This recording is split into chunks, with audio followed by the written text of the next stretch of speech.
Hello everyone, তো যারা play store খুলতে পারেন না, প্লে স্টোর কীভাবে খুলতে হয়, যারা জানেন না, যারা নতুন আজকের ভিডিওটি তাদের জন্য। দেখেন, যারা প্লে স্টোর খুলতে পারেন, প্লে স্টোরের আইডি বানাতে পারেন, এই ভিডিওটি তাদের জন্য না। যারা প্লে স্টোর খুলতে পারেন তারা আমাকে গালি দিবেন না। যারা মূলত মোবাইলে প্লে স্টোর খুলতে পারে না, মূলত তাদেরকে উদ্দেশ্য করে আজকের এই ভিডিওটি। তো সাইডে কিন্তু স্ক্রিনে দেখতে পাচ্ছেন প্লে স্টোর আপনাদের এরকম দেখাচ্ছে। তো এই প্লে স্টোরটাকে আপনারা কীভাবে খুলবেন, তো এই প্লে স্টোরটাকে এরকম থেকে এরকম কীভাবে করবেন, তো আজকে আপনাদেরকে এটাই শেখাবো। প্লে স্টোরের আইডি আপনার মোবাইল ফোনে কীভাবে বানাবেন, চলুন ডাইরেক্ট গিয়ে মোবাইল স্ক্রিনে গিয়ে আপনাদেরকে দেখিয়েছি প্লে স্টোরের আইডি কীভাবে বানাতে হয় এবং প্লে স্টোর কীভাবে খুলতে হয়। তো দেখেন, ফাইনালি চলে এলাম আমি আমার মোবাইল স্ক্রিনে। এখন দেখেন, প্লে স্টোর খোলার জন্য আপনারা সরাসরি প্লে স্টোরে চলে যাবেন না, আপনারা চলে যাবেন আপনাদের ফোনের জিমেল অ্যাপসের মধ্যে। জাস্ট এইখানটাতে ক্লিক করে দিলাম, এতে দেখতে পাচ্ছেন আমার জিমেল অ্যাপস। জাস্ট জিমেল অ্যাপসটাকে ওপেন করে দেবো। এখন এখানটাতে দেখতে পাচ্ছেন এটার মধ্যে জাস্ট ক্লিক করে দিলাম। এখন এখানটাতে আপনাদেরকে আমার এখানটাতে জিমেল অলরেডি আছে। তো আপনারা কী করবেন, মানে এখানটাতে অ্যাড নিউ অ্যাকাউন্ট আসবে, আপনাদের ক্ষেত্রে জাস্ট এটার মধ্যে ক্লিক করে দেবেন। আমার ক্ষেত্রে এখানটাতে দেখতে পাচ্ছেন add another Gmail address, just আমি এটাতে ক্লিক করে দিলাম। তারপর উপরে দেখতে পাচ্ছেন গুগল, জাস্ট এই গুগল অপশনটাতে ক্লিক করে দেবেন। এটাতে ক্লিক করে দেওয়ার পর একটু ওয়েট করবেন। তারপরে এখানটাতে আপনাদের ফোনের পাসওয়ার্ড যে আপনারা জাস্ট আপনাদের ফোনের পাসওয়ার্ড দিয়ে নেবেন বা ফিঙ্গার দিয়ে নেবেন।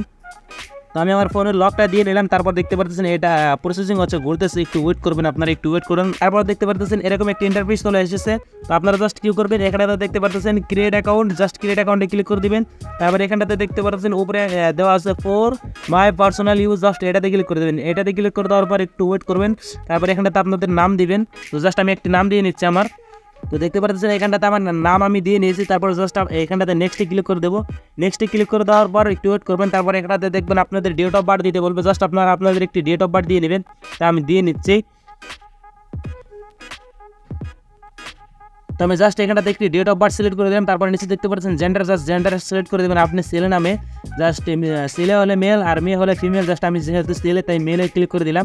তো তারপর নিচে দেখতে পারবেন এখানটাতে নেক্সট দেওয়া আছে একটি অপশন, জাস্ট নেক্সটে ক্লিক করে দেবেন। তারপর এখানটাতে দেখতে পাচ্ছেন এখানটাতে আপনি চাইলে আপনার মন মতো করে জিমেল আপনি ক্রিয়েট করে নিতে পারেন। আর যদি আপনি চান না আমার মোবাইল নাম্বারের সাথে মানে আমার জিমেলটাকে কানেক্ট করবো, আমাকে যে জিমেল দেবে আমি সেই জিমেলে নেবো, জাস্ট এখানটাতে ক্লিক করে দেবেন ইউজ মোবাইল, জাস্ট আমি ইউজ মোবাইলে ক্লিক করে দিলাম। তো তারপরে নিচে দেখতে পারবেন এইখানটাতে ইয়েস ইউজ নাম্বার, জাস্ট এটাতে ক্লিক করে দিবেন। তারপরে একটু ওয়েট করবেন, এখানটাতে লোডিং নেবে। তারপরে দেখবেন এরকম একটা ইন্টারফেস আসবে, দেখতে পাচ্ছেন এখানটাতে আমার নাম্বারটা শো করতেছে। জাস্ট এখানটাতে নেক্সটে ক্লিক করে দিবেন। জাস্ট আমি নেক্সটে ক্লিক করে দিলাম।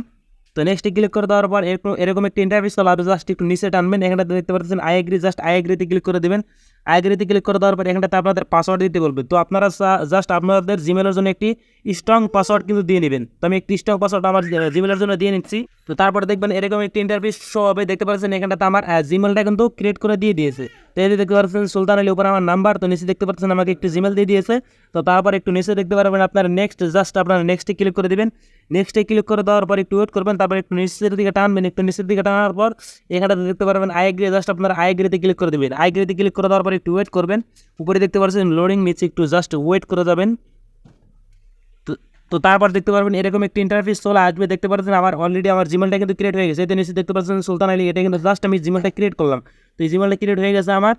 তারপর আপনারা জিমেল অ্যাপসের দিকে ব্যাক করে চলে এসে আপনাদের ফোনের হোম স্ক্রিনে চলে আসবেন। তারপর দেখতে পারবেন প্লে স্টোর, জাস্ট আপনারা প্লে স্টোরে ক্লিক করে দেবেন। তারপরে দেখবেন দেখবেন ভাই অটোমেটিকলি আপনার প্লে স্টোরটা করে গেছে। দেখেন অটোমেটিকলি কিন্তু আমার প্লে স্টোরটা খুলে গেছে।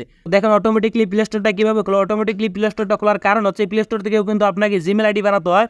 জিমেল আইডি বানানোর পরে কিন্তু আপনার প্লে স্টোরটা অটোমেটিকলি খোলা যায়।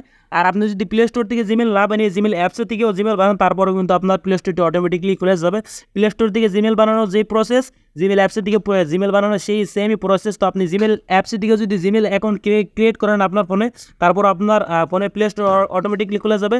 আর যদি প্লে স্টোর অ্যাপসের দিকেও আপনার ফোনে জিমেল ক্রিয়েট করেন, তারপরে কিন্তু আপনার এই প্লে স্টোরটা কিন্তু অটোমেটিকলি খুলে যাবে। তো দেখতে পাচ্ছেন প্লে স্টোরটা কিন্তু আমার অলরেডি খুলে গেছে। তো এই ছিল মূলত আজকের এই ছোট্ট ভিডিওটি। তো ভিডিওটি যদি আপনাদের কাছে ভালো লেগে থাকে আর ভিডিও দেখে যদি আপনি একটু হেল্পফুল হয়ে থাকেন বা প্লে স্টোরটা খোলা শিখে থাকেন, তাহলে অবশ্যই চ্যানেলটিকে সাবস্ক্রাইব করে দেবেন। আর ভাই প্লিজ আমাকে একটু সাপোর্ট করবেন, আপনাদের সাপোর্ট ছাড়া কিন্তু কোনো দিনের সামনে এগিয়ে যাওয়া সম্ভব না। জানেন আমার এটা নতুন চ্যানেল, অল্প কটা সাবস্ক্রাইব, প্লিজ ভাই একটু সাবস্ক্রাইব করে দেবেন আর ভিডিওটিতে একটি লাইক দিয়ে দেবেন আর অবশ্যই একটু সাপোর্ট করবেন। তো ভালো থাকবেন, সুস্থ থাকবেন, আল্লাহ হাফিজ।